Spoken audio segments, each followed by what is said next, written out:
Buku ini mengupas pola pengasuhan masyarakat Denmark sehingga mengatakan mereka sebagai negara dengan penduduk paling bahagia sedunia.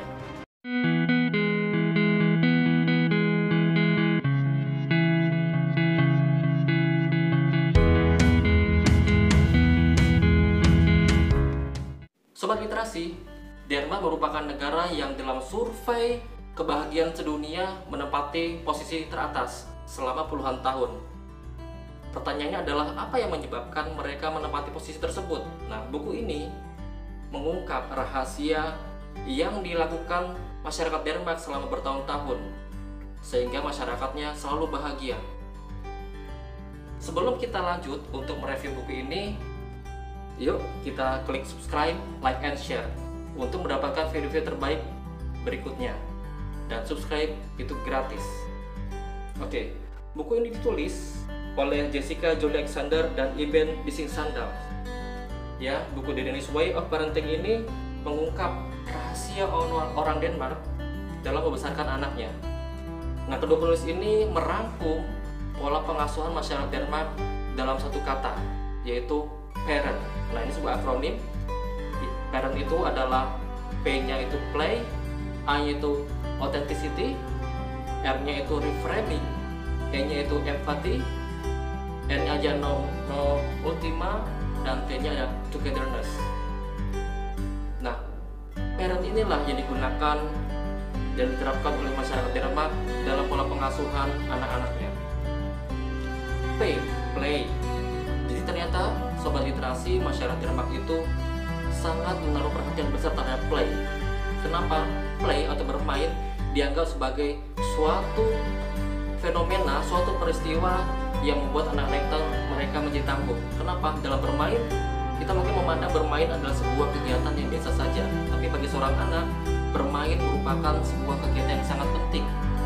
Kenapa? Karena di dalamnya anak banyak belajar beragam hal yang menjadi bekal dia dalam kehidupannya. Misalnya, play mengajarkan tentang ketangguhan. Ya, ketika anak menghadapi suatu masalah, bermain dengan suatu game misalnya, dia menghadapi suatu masalah, ingin mencapai sebuah tujuan, dan ternyata dalam mencapainya dia mengalami kesulitan, tantangan, dia merasa stres.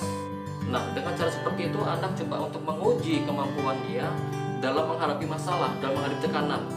Nah, mungkin kita bisa melihat bahwa banyak sekali permainan yang membuat anak-anak kita bisa lebih cerdas. Ya, banyak sekali permainan. Misalnya salah satunya Lego. Ya, Lego merupakan yang permainan legendaris yang ternyata dibuat oleh seorang tukang kayu dari kelahiran Denmark juga. Ya, jadi play mengajarkan anak untuk ketangguhan yang sangat dibutuhkan pada zaman sekarang. Yang kedua adalah authenticity atau keaslian. Jadi masyarakat Denmark, para orang tuanya itu sangat menaruh perhatian besar terhadap keaslian atau keberanian seorang anak untuk mengungkapkan apa yang dipikirkannya. Authenticity, keaslian, kejujuran. Jadi kejujuran sejak awal itu ditekankan dalam pilihan keluarga. Jadi ketika orang tua misalnya melihat seorang anak membuat sesuatu, mungkin anak bertanya, ini bagus gak ya? Orang tuanya itu tidak langsung memuji gitu ya. Orang tua yang melihat, oh ini mainannya seperti ini, kenapa kok bisa seperti itu gitu. Jadi tidak langsung dipuji. Yang berikutnya adalah reframing. Reframing berarti memaknai kembali atau memaknai ulang. Jadi masyarakat Denmark itu selalu mengajarkan anak-anaknya untuk memaknai sesuatu yang awalnya negatif menjadi positif. Ya, jadi sebuah peristiwa itu pasti akan dicoba untuk dimaknai oleh masyarakat Denmark itu sebagai hal yang positif. Mungkin kita bisa menguji masyarakat Denmark sana, misalnya ketika menghadapi sebuah situasi yang tidak mengenakan. Misalnya ketika mereka mau berangkat ke kantor, tiba-tiba turun hujan. Mereka tidak akan berpikir, aduh hujan nih, saya tidak bisa ke kantor, saya tidak akan bisa menyelesaikan pekerjaan rumah, saya tidak akan bisa ke kantor, saya tidak akan bisa mengerjakan banyak hal. Tapi yang mereka pikirkan adalah, wow hujan, berarti aku akan lebih banyak bersama keluarga di rumah. Aku akan bisa mengerjakan bersama anak-anak, bermain sesuatu misalnya. Itulah kenapa masyarakat Denmark itu selalu berpikir positif. Nah, hal seperti lah yang coba dibawa di dalam keluarga. Berikutnya, setelah tadi reframing, berikutnya adalah empati. Nah, ini empati merupakan sebuah kemampuan dalam mengenali dan memahami perasaan orang lain. Ya, anak-anak Denmark diasuh sejak kecil itu untuk merasakan apa yang orang rasakan, gitu kan. Sebab dengan mengetahui perasaan orang lain, mengetahui apa yang orang lain rasakan, akan tumbuh perasaan ingin menolong, ingin seperti dia, gitu ya. Jadi sikap positif tersebut akan muncul dalam sebuah masyarakat ketika masyarakat mengalami sebuah musibah misalnya, lalu akan muncul perasaan empati, ingin menolong, gitu ya. Lalu yang berikutnya adalah no ultima atau no ultimatum. Jadi pola pengasuhan di Denmark sana itu diupayakan tidak adanya kekerasan, gitu ya.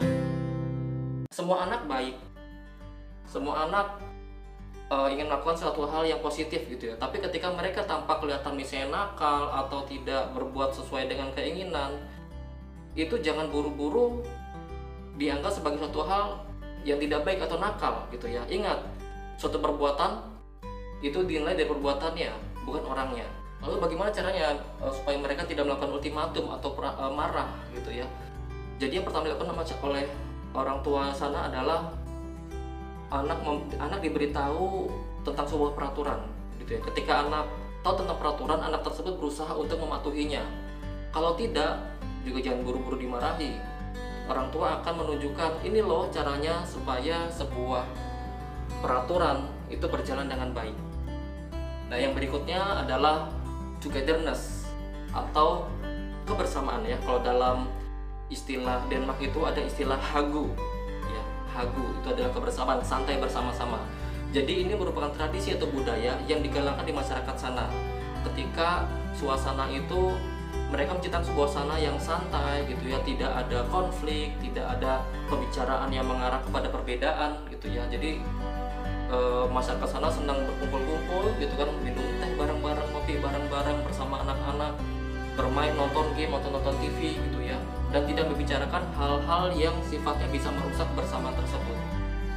Ya, itulah mengapa orang-orang Denmark itu orang-orang yang sangat guyup, gitu ya. Nah, sobat literasi, mungkin itu sebagian dari buku ini, pun pendek tapi sangat bermakna. Jadi dua penulis ini Jessica Julia Sander ini orang Amerika, ya, yang menikah dengan yang suaminya itu orang Denmark, dan Sander ini orang Denmark, meneliti Denmark. Jadi Alexander ini coba untuk membandingkan budaya negaranya, ya, Amerika dengan di Denmark, ya, sangat berbeda. Kalau di Amerika itu sangat tinggi nilai individualismenya, sementara di Denmark itu guyup yang sangat tinggi. Nah, mudah-mudahan buku ini ketika Anda baca akan memberi sebuah referensi, sebuah kondisi pola pengasuhan anak yang baik. Oke, mudah-mudahan review kali ini bisa membuat Anda menambah pengetahuan baru atau referensi baru. Oke, selamat bersenang-senang dengan keluarga, selamat membaca, dan salam literasi.